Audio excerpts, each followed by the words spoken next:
Hello friends, आज मैं प्रगतिशील शिक्षा लेकर आई हूँ आप लोगों के लिए। ये सी-टेट में भी इससे प्रश्न आए हैं और यूजीसी नेट के लिए भी इसका कॉन्सेप्ट क्लियर होना बहुत ज़रूरी है। इसके पहले मैंने इंग्लिश में प्रोग्रेसिव एजुकेशन पर एक वीडियो डाला है। आज हम लोग हिंदी में पढ़ रहे हैं। प्रगतिशील शिक्षा क्या है? प्रगतिशील शिक्षा और बाल केंद्रित शिक्षा दोनों टर्म मिलते जुलते हैं, लेकिन प्रगतिशील शिक्षा कुछ मायने में थोड़ा सा बाल केंद्रित शिक्षा से अंतर है, अलग हो जाता है। लेकिन दोनों का उद्देश्य क्या है कि बालक की शक्तियों का विकास करना। तो बालक की जो शक्तियां हैं, अंदरूनी शक्तियां हैं, जो उनको उभारना, उनका विकास करना। प्रगतिशील शिक्षा का उद्देश्य ऐसा वातावरण तैयार करना है जिसमें प्रत्येक बालक को सामाजिक विकास का पर्याप्त अवसर मिले, क्योंकि शिक्षा के बाद बच्चे को समाज में ही आना है, तो इसलिए उसमें सामाजिक कौशलों का पर्याप्त विकास हो ताकि वह एक अच्छा नागरिक, एक अच्छा सामाजिक व्यक्ति तैयार हो सके। प्रगतिशील शिक्षा बालक की स्वाभाविक रुचियों को समझकर उसके लिए उपयोगी कार्यों की व्यवस्था करता है। मतलब प्रगतिशील शिक्षा में क्या है कि बच्चों की रुचियों को ध्यान में रखा जाता है। मतलब ये शिक्षा जो है वो बाल केंद्रित होता है, बालक इसमें प्रमुख होता है, यह शिक्षक केंद्रित नहीं होता है। और इसमें जो भी पाठ्यक्रम होते हैं वो बालक की रुचियों के हिसाब से, उसकी क्षमता के हिसाब से बनाया जाता है तथा बालक को स्वयं कार्य करने का अवसर प्रदान करता है, जो कि बच्चों की रुचि के अनुरूप होता है। इसमें क्या होता है कि बच्चों को स्वतंत्र छोड़ा जाता है कि वो उनकी जिस चीज में रुचि हो वो वही काम करें। तो इससे क्या होगा कि जब बालक अपनी रुचि का काम करेंगे तो वो बहुत अच्छा करेंगे और वो उस क्षेत्र में आगे बढ़ेंगे। यह शिक्षा बच्चों को ऐसे कार्य करने का अवसर प्रदान करता है जिससे उनमें स्फूर्ति, आत्मविश्वास, आत्मनिर्भरता और मौलिकता का विकास हो सके। बच्चों को अगर किसी चीज की शिक्षा या बड़ों को भी कुछ चीज थोपा जाता है तो उन्हें वो काम करने में बोझ हो जाता है, बंदिश से वो काम नहीं करना चाहते। तो बच्चों को अगर स्वतंत्र छोड़ा जाता है तो वो काम को अच्छे से करते हैं। आत्मविश्वास, जब वो उस काम को सफलतापूर्वक कर लेते हैं तो उनमें आत्मविश्वास बढ़ता है और खुद से करने से उनका आत्मनिर्भरता भी बढ़ती है, वो सेल्फ डिपेंडेंट होते हैं और उसमें ओरिजिनलिटी या मौलिकता का विकास होता है। प्रगतिशील शिक्षा आधुनिक शिक्षा पद्धति पर आधारित है, यह मॉडर्न शिक्षा है। जॉन डीवी को प्रगतिशील शिक्षा पद्धति का जनक माना जाता है। तो आपको यह ध्यान रखना है कि प्रगतिशील शिक्षा को लाने वाले कौन थे, तो जॉन डीवी थे। ऐसे सबसे पहले इसका प्रयोग, इस शब्द का प्रयोग कुर्ट हान ने किया था। कुर्ट हान ने किया था, लेकिन इसे शिक्षा के क्षेत्र में लाने वाले जॉन डीवी हैं। यह एक जटिल पारंपरिक शिक्षा प्रणाली है जो विकल्प के रूप में उभर कर आई है। क्यों? क्योंकि जो ट्रेडिशनल शिक्षा पद्धति थी, जो पारंपरिक शिक्षा पद्धति थी, वो क्या थी? शिक्षक केंद्रित थी और वह एक तरफा थी। शिक्षक बोलते थे, बच्चों को शिक्षा में भाग लेने की अनुमति नहीं थी, वो कुछ अपनी राय व्यक्त नहीं कर सकते थे। उन्हें शिक्षक के आदेशों को और शिक्षक के पढ़ाए गई चीजों को सुनना होता था और रटना पड़ता था। उस समय रटने की पद्धति पर जोर दिया जाता था। तो इससे क्या होता था कि पढ़ाई नीरस हो जाती थी। नीरसता, मोनोटोनी होने से बच्चे अच्छा नहीं करते थे और उन पर शिक्षा बोझ हो जाती थी। तो यह एक जटिल पारंपरिक शिक्षा प्रणाली है जो विकल्प के रूप में उभर कर आई है। इसका एकमात्र उद्देश्य है बच्चों का समग्र विकास करना, ऑल राउंड डेवलपमेंट। इसमें क्या है कि केवल शिक्षा या ज्ञान ही नहीं प्रदान करना है, बल्कि उनका इमोशनल, सोशल, जितने तरह का संवेदिक विकास हो, सामाजिक विकास हो, और इससे क्या हो कि उनके पूरे व्यक्तित्व का विकास हो। एक पूरा व्यक्तित्व, एक होल चाइल्ड बनाने के लिए इस शिक्षा में ज्यादा महत्व दिया गया है। इस प्रणाली में व्यक्तिगत विभिन्नता को भी ध्यान में रखा गया है। हम जानते हैं कि सारे बच्चे एक जैसे नहीं होते हैं, हर एक बच्चा दूसरे से अलग होता है। शारीरिक बनावट, मानसिक, इमोशनल, बहुत तरह के अंतर होते हैं। तो इस प्रणाली में व्यक्तिगत विभिन्नता को ध्यान में रखकर शिक्षा दी जाती है ताकि विकास के दौर में कोई भी बालक पीछे न रह जाए। मतलब कि जो बालक बहुत तेज हैं उनके हिसाब से उनको शिक्षा दी जाती है, वो उस तरह से सीखते हैं। जो कमजोर हैं, जो स्लो लर्नर हैं, वो अपने हिसाब से कुछ वैसी ही चीजें सीखते हैं जिन्हें धीमी गति से सीखा जा सके। प्रगतिशील शिक्षा प्रणाली में निम्नलिखित विधियों का प्रयोग होता है। पहला है परियोजना विधि। इसमें क्या होता है कि बच्चों को प्रोजेक्ट दिया जाता है, परियोजना दी जाती है जिसे वो बनाते हैं, और उसमें क्या होता है कि वो खुद से भी अकेले भी बनाते हैं या ग्रुप में बनाते हैं। तो अगर खुद से बनाते हैं तो वो एक एक केस को स्टडी करते हैं। तो इसमें आगमन विधि का वो प्रयोग करते हैं। एक एक केस को देखते, एक एक उदाहरण को देखकर फिर कुछ नियम बनाते हैं, कुछ नई चीज बनाते हैं। या निगमन विधि से भी करते हैं, तो नियम को जानते हुए उसे एक एक केस पे अप्लाई करते हैं। ग्रुप में आकर काम करते हैं तो उससे टीम स्पिरिट बनती है, समूह भावना का उदय होता है।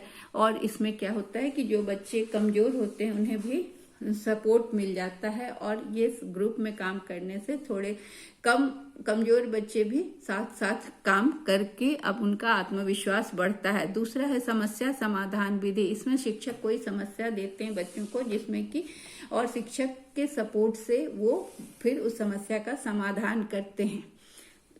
तीसरा है क्रियाकलाप विधि, जिसमें एक्टिविटी के जरिए बच्चे सीखते हैं। उनका हैंड और मोटर का कोऑर्डिनेशन, शरीर का मतलब आंख और हाथों का परिचालन का कोऑर्डिनेशन होता है, और वो कुछ निर्माण करते हैं।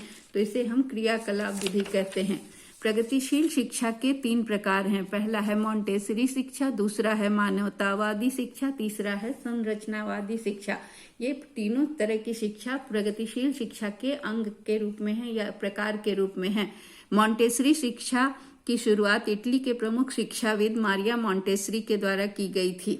इस शिक्षा प्रणाली के तहत बच्चों के विश्लेषण और पर्यवेक्षण पर बल दिया गया। मतलब बच्चों का एक्टिविटी को एनालाइज किया गया और ऑब्जर्व किया गया, पर्यवेक्षण किया गया, सुपरविजन किया गया, उनको अपने देख रेख में कुछ कुछ कार्य करने को कहा गया। तो इसमें यह पाया गया कि बच्चे स्वयं सीखते हैं और सीखने की प्रक्रिया शिक्षक बताते हैं। तो इस विधि में क्या होता है कि बच्चे बहुत सारे खेल, कहानी, रंग, खिलौनों इत्यादि से सीखते हैं, पढ़ते हैं, और उसमें उन्हें पढ़ने में मन भी लगता है, क्योंकि उन्हें रंग बिरंगी चीजें दिखाई जाती हैं, कहानियां, गाना, ये सब सुनाया जाता है, जिससे वो सीखते जाते हैं खेल खेल में। दूसरा है मानवतावादी शिक्षा। इस शिक्षा का केंद्र बिंदु कला और सामाजिक विज्ञान होता है। प्रगतिशील शिक्षा में कला और सामाजिक विज्ञान पर भी जोर दिया जाता है, और बच्चों की आलोचनात्मक सोच, क्रिटिकल थिंकिंग को विकसित किया जाता है। उसके विकास करने से क्या होता है कि बच्चों के थॉट मॉडर्न होते हैं। वो किसी भी रूढ़िवादी या परंपरावादी चीज जिसका कोई मतलब नहीं होता, जैसे बहुत सारी चीजें जो अंधविश्वास के रूप में होती है, उसे वो स्वीकार नहीं करते। उसके बारे में वो पूरा खोज करते हैं, पता करते हैं क्यों, कैसे, कहाँ, कब, इस तरह के प्रश्नों का उत्तर मांगते हैं, तभी वो किसी चीज को स्वीकार करते हैं। और तार्किक रीजनिंग स्किल भी बढ़ता है, तार्किक कौशल बढ़ता है, तर्क से कसौटी पर कसकर किसी चीज को एक्सेप्ट करते हैं। यह सामाजिक अंतःक्रिया के माध्यम से सीखने पर जोर देता है। इसमें क्या होता है कि वो सोसाइटी में लोगों से इंटरेक्शन करते हैं और उससे ज्ञान अर्जन करते हैं। तीसरा है संरचनावादी शिक्षा। यह शिक्षा प्रणाली जो है संरचनावादी, ये बच्चों में सृजनात्मकता को बढ़ाता है। सृजनात्मकता क्या है? कुछ भी नया करना, कुछ भी नया निर्माण करना जो पहले नहीं हुआ हो। तो अधिगम तकनीक एवं प्रायोगिक अधिगम का प्रयोग कर यह करके सीखने पर बल देता है। तो सृजनात्मकता को बढ़ावा देने के लिए बच्चे खुद से करके सीखते हैं। एक बार गलत होता है तो फिर वो नया करते हैं। इसमें बहुत चीज से वो बचना भी सीखते हैं। जैसे मान लीजिए कि वो आग को छूते हैं तो उन्हें गर्म लगता है, तो फिर वो दोबारा आग को नहीं छूते। तो इस तरह की चीजें वो करके सीखते हैं। प्रगतिशील शिक्षा एक शैक्षणिक आंदोलन है जो कि 19वीं सदी के अंत में शुरू हुआ। ये क्यों शुरू हुआ? प्रगतिशील शब्द इसे 19th सेंचुरी में या 19वीं शताब्दी में जो पारंपरिक यूरोपीय अमेरिकी पाठ्यक्रम था उससे अलग करने के लिए इस प्रगतिशील शब्द को लाया गया। पहले जो ट्रेडिशनल शिक्षा पद्धति थी, जो पुरानी शिक्षा पद्धति थी, उससे 19वीं सदी के अंत में इसको अलग किया गया और इससे तो पहले क्या थी, पारंपरिक शिक्षा पद्धति थी कि जिसमें टीचर सेंटर्ड एजुकेशन होता था, शिक्षक ही मुख्य होता था, बच्चों का वहाँ पर कोई बच्चों को समावेश नहीं किया जाता था, बच्चों को टीचर की हर आज्ञा माननी होती थी, उनके विचार नहीं सुने जाते थे। तो उस और जो भी टीचर पढ़ाते थे उन्हें बस पैसिव निष्क्रिय लर्नर के रूप में सीखना पड़ता था। लेकिन प्रगतिशील शिक्षा में ऐसी बात नहीं है। यहाँ पर जो बच्चे हुए वो एक्टिव होते हैं, एक्टिव लर्नर के रूप में होते हैं। प्रगतिशील शिक्षा की विशेषताएं, इस शिक्षा की विशेषताएं क्या क्या है? पहला है कि करके सीखने पर बल, मतलब इसमें बच्चे स्वयं करते हैं और अपने अनुभव से सीखते हैं। जो काम आप करके सीखते हैं वो ज्यादा समय तक प्रभावी रहता है और आपको याद होता है और आप तुरंत उस चीज को समझ भी जाते हैं। शिक्षा में उद्यमिता का एकीकरण, इसमें शिक्षा में क्या है? एंटरप्रेन्योरशिप। एंटरप्रेन्योरशिप क्या है? कि रिस्क लेने की क्षमता, जो कोई नया काम करना और उसके लिए रिस्क लेना जो होता है उसे हम उद्यमिता या एंटरप्रेन्योरशिप कहते हैं। तो इसे शिक्षा में लाया गया ताकि बच्चे रिस्क लें और रिसोर्सेज को जमा करके कुछ नया काम करें। समस्या समाधान तथा आलोचनात्मक सोच पर बल, मतलब प्रॉब्लम सॉल्विंग मेथड किया गया, बच्चों को दिया गया प्रॉब्लम जिससे वो सॉल्व करें, और क्रिटिकल थिंकिंग पर जोर दिया गया।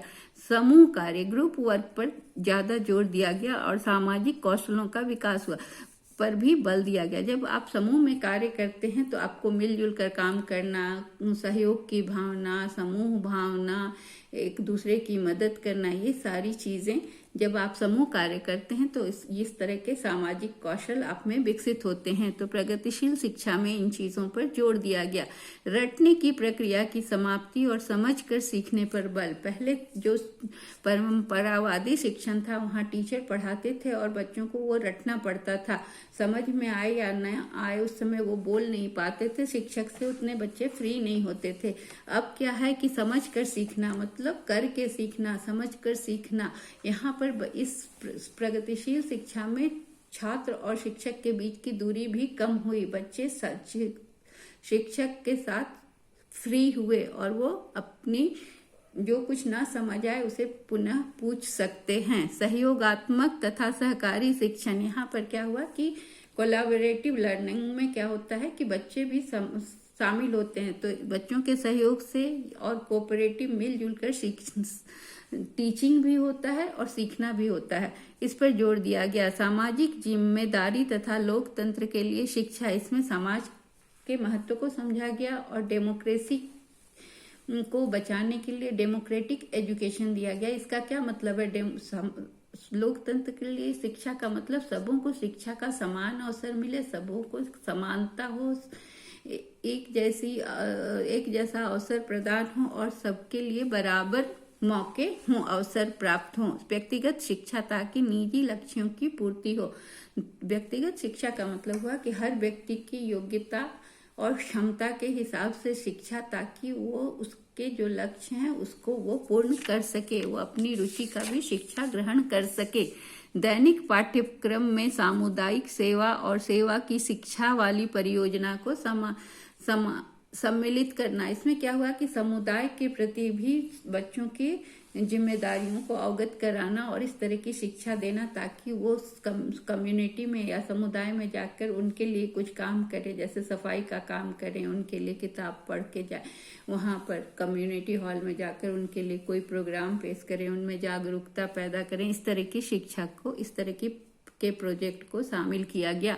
भविष्य की आवश्यकताओं को पूर्ण करने वाली कौशलों का विकास। अब ऐसे कौशलों का विकास करना जो कि आने वाले समय में उनकी उपयोगिता हो। जैसे अभी पहले की शिक्षा में कंप्यूटर नहीं था, टेक्नोलॉजी नहीं था, तो अब की शिक्षा में इसको समाहित किया गया ताकि आने वाले समय में जो एज आ रहा है या आ चुका है वो डिजिटल एज है, जिसमें कंप्यूटर का ज्ञान बहुत ही ज्यादा आवश्यक है। तो इस तरह के कौशलों का विकास करना। विविध प्रकार की शिक्षण सामग्री का समावेशन। सामाजिक कौशलों का विकास, ये तो हम लोग पढ़ चुके कि समाज में कैसे रहना, एक अच्छा नागरिक कैसे बनना, एक सामाजिक व्यक्ति कैसे बनना है, इस तरह के कौशलों का विकास। शैक्षणिक विकास का मूल्यांकन, छात्रों के परीक्षा पर नहीं बल्कि उनके किए गए कार्य, प्रोजेक्ट या प्रस्तुति जो भी वो प्रेजेंटेशन कर रहे हैं उसके आधार पर हो, इस पर ध्यान दिया गया। शिक्षा में हार्कनेस पद्धति को विकसित किया गया, अपनाया गया। हार्कनेस पद्धति आप जान लीजिए, ये सीटेट में नहीं भी आए तो ये यूजीसी नेट के लिए बहुत इंपॉर्टेंट है। एजुकेशन पेपर के लिए भी, पेपर 1 में भी ये क्वेश्चन आ सकता है कि व्हाट इज हार्कनेस पद्धति क्या है। तो ये एडवर्ड हार्कनेस के द्वारा विकसित एक सीखने का तरीका है, जिसमें क्या बताया उन्होंने, हार्कनेस प्रगतिशील शिक्षा प्रणाली में शिक्षक क्या होते हैं, एक राउंड टेबल के पर छात्रों के बीच बैठते हैं। मतलब यहाँ पर छात्र और शिक्षक एक साथ बैठते हैं राउंड टेबल पर। प्रगतिशील शिक्षा में ये चीज आई, नहीं तो पहले क्या होता था, परंपरागत में शिक्षक और छात्र के बीच में दूरी होती थी। अब एक राउंड टेबल पर जब छात्र बैठते हैं जो हार्कनेस पद्धति को अपनाते हैं, जो शिक्षक हार्कनेस पद्धति को अपनाते हैं वो एक राउंड टेबल पर छात्रों के साथ बैठते हैं। इसके बारे में उन्होंने लिखा है कि मेरे दिमाग में जो कुछ भी है वह सिखा रहा हूँ। टीचर का कहना है कि मेरे दिमाग में जो भी है मैं सिखा रहा हूँ। जहाँ लड़के एक शिक्षक के साथ मेज के चारों ओर बैठ सकते हैं, यहाँ बैठ सकते हैं, जो उनके साथ बात करेंगे और उन्हें एक तरह के ट्यूटोरियल या सम्मेलन विधि से निर्देश देंगे। यहाँ पर टीचर छात्रों से समानता के आधार पर बैठेंगे एक ही टेबल पर, राउंड टेबल पर, और उन्हें वो पढ़ाई या ट्यूटोरियल के माध्यम से या सम्मेलन विधि से निर्देश देंगे। कई शिक्षण संस्थाओं ने प्रगतिशील शिक्षा को अपनाया है। आपको जानकर आश्चर्य होगा कि प्रगतिशील शिक्षा ये बराक ओबामा ने अपने बेटियों को अमेरिका के प्रगतिशील शिक्षा वाले संस्था में भेजा था, तो उनके बच्चों ने वहाँ प्रगतिशील शिक्षा प्राप्त की। प्रगतिशील शिक्षा में बच्चों को क्या देखा जाता है, एक सक्रिय अन्वेषकों के रूप में देखा जाता है। सक्रिय मतलब एक्टिव, और अन्वेषक माने रिसर्चर, एक्टिव रिसर्चर के रूप में देखा जाता है। ये नहीं कि निष्क्रिय छात्र के रूप में। तो यहाँ पर चूंकि बच्चे सक्रिय रूप से भाग लेते हैं इसलिए उन्हें सक्रिय अन्वेषकों के रूप में देखा जाता है। प्रगतिशील शिक्षा का महत्व है बालकों की शक्तियों का विकास। पहला उद्देश्य है, महत्व है क्या इसका महत्व है कि यह बालकों की शक्तियों का विकास करता है। यह बालकों की रुचियों, योग्यताओं को ध्यान में रखकर अध्यापकों को निर्देशन देना चाहिए। ये बालकों को स्वयं करके सीखने पर भी बल देना चाहिए। तो इसमें क्या है कि बच्चे में जो भी शक्ति है, जो इनेट पावर है, जो अंदरूनी शक्ति है, उसका विकास करना। शिक्षकों का क्या कार्य है इस शिक्षा पद्धति में कि बच्चों के अंदरूनी शक्तियों को बाहर लाना, उनकी योग्यताओं को बाहर लाना और उभारना और निखारना। दूसरा है सामाजिक विकास का अवसर। इसमें क्या है कि शिक्षा बालक के लिए नहीं है, बालक शिक्षा के लिए है। इस बात पर बहुत ज्यादा महत्व है कि बालक शिक्षा के लिए है। शिक्षा बालक के लिए नहीं है बल्कि बालक शिक्षा के लिए। इसलिए बालक के हिसाब से शिक्षा होनी चाहिए, शिक्षा के हिसाब से अनुसार बालक को नहीं बनना है। इसलिए शिक्षा का उद्देश्य ऐसा वातावरण तैयार करना है जिससे बालकों को सामाजिक विकास का पर्याप्त अवसर मिल सके। ठीक है, तो शिक्षा के माध्यम से समाज के निर्माण पर बल देना चाहिए। ऐसा समाज बनाना है शिक्षा के माध्यम से, सबको समान शिक्षा का अवसर देकर कि जो भेदभाव से मुक्त हो और जहां कार्य करने का स्वतंत्र वातावरण हो। सभी मनुष्य को उनके स्वाभाविक प्रवृत्तियों, इच्छा और आकांक्षाओं के अनुसार समाज के विकास का अवसर मिलना चाहिए। इसमें कहीं पर किसी को रोकना नहीं चाहिए। अनुशासन का विकास। प्रगतिशील शिक्षा का उद्देश्य है अनुशासन बनाने रखने के लिए बच्चों के स्वाभाविक प्रवृत्तियों को दबाना नहीं। मतलब कि हम अनुशासन को बनाने के लिए बच्चों का जो नेचुरल इंस्टिक्ट है उसको दबा दें, सप्रेस कर दें, वो कुछ कहना चाह रहा है उसको रोक दें। ये प्रगतिशील शिक्षा में ऐसा अनुशासन का विकास नहीं करना है। बच्चों को अनुशासित रहना है लेकिन अपने विचार प्रकट करने का अधिकार है। अब प्रगतिशील शिक्षा के कुछ सुझाव हैं कि इसको कैसे और ज्यादा अच्छे से बढ़ावा कैसे दिया जा सकता है। तो इसमें क्या है कि बहुत सारे प्रोजेक्ट्स होने चाहिए शिक्षण के दौरान। प्रगतिशील शिक्षा में बहुत सारी परियोजना होनी चाहिए जिससे कि बच्चों के पास बहुत सारे ऑप्शंस हो और एक परियोजना को खत्म करके वो दूसरा कर सके। मतलब हर तरह के रुचि वाले बच्चों के लिए वहाँ प्रोजेक्ट होने चाहिए और प्रोजेक्ट की संख्या, परियोजना की संख्या बहुत ज्यादा होनी चाहिए ताकि बच्चे आगे बढ़ बढ़कर खुद से करें। दूसरा है कि टेक्नोलॉजी का प्रयोग करना चाहिए शिक्षा में। प्रगतिशील शिक्षा में टेक्नोलॉजी को इंक्लूड करना चाहिए, उसका प्रयोग करना चाहिए ताकि बच्चे वेबसाइट पे जाकर बहुत सारी चीज़ों को खोज सकें, एक्सप्लोर कर सकें और अपने नॉलेज का दायरा बढ़ा सकें और नई नई चीज़ों पे प्रोजेक्ट बन सके। तीसरा है कि मूल्यांकन में छात्रों को शामिल करना। जो भी बच्चों का प्रोजेक्ट या परियोजना जिसका भी मूल्यांकन हो रहा है उसमें छात्रों को शामिल करना चाहिए। क्योंकि छात्रों को जब शामिल किया जाएगा तो उन्हें अपने परफॉर्मेंस के बारे में पता चलेगा और उससे उन्हें ये होगा कि कहाँ उन्हें और मेहनत करने की ज़रूरत है। जब उन्हें फीडबैक तुरंत मिलेगा तो वो फिर उसके हिसाब से अपने को सुधारेंगे और आगे बढ़ने का प्रयास करेंगे। तो इस तरह से हमने प्रगतिशील शिक्षा को देख लिया। यह बहुत ही महत्वपूर्ण है आपके लिए, नेट के लिए भी और सीटेट के लिए भी। तो आप इसे ध्यान देंगे। और इंग्लिश वाला मैंने डाल दिया है, इंग्लिश में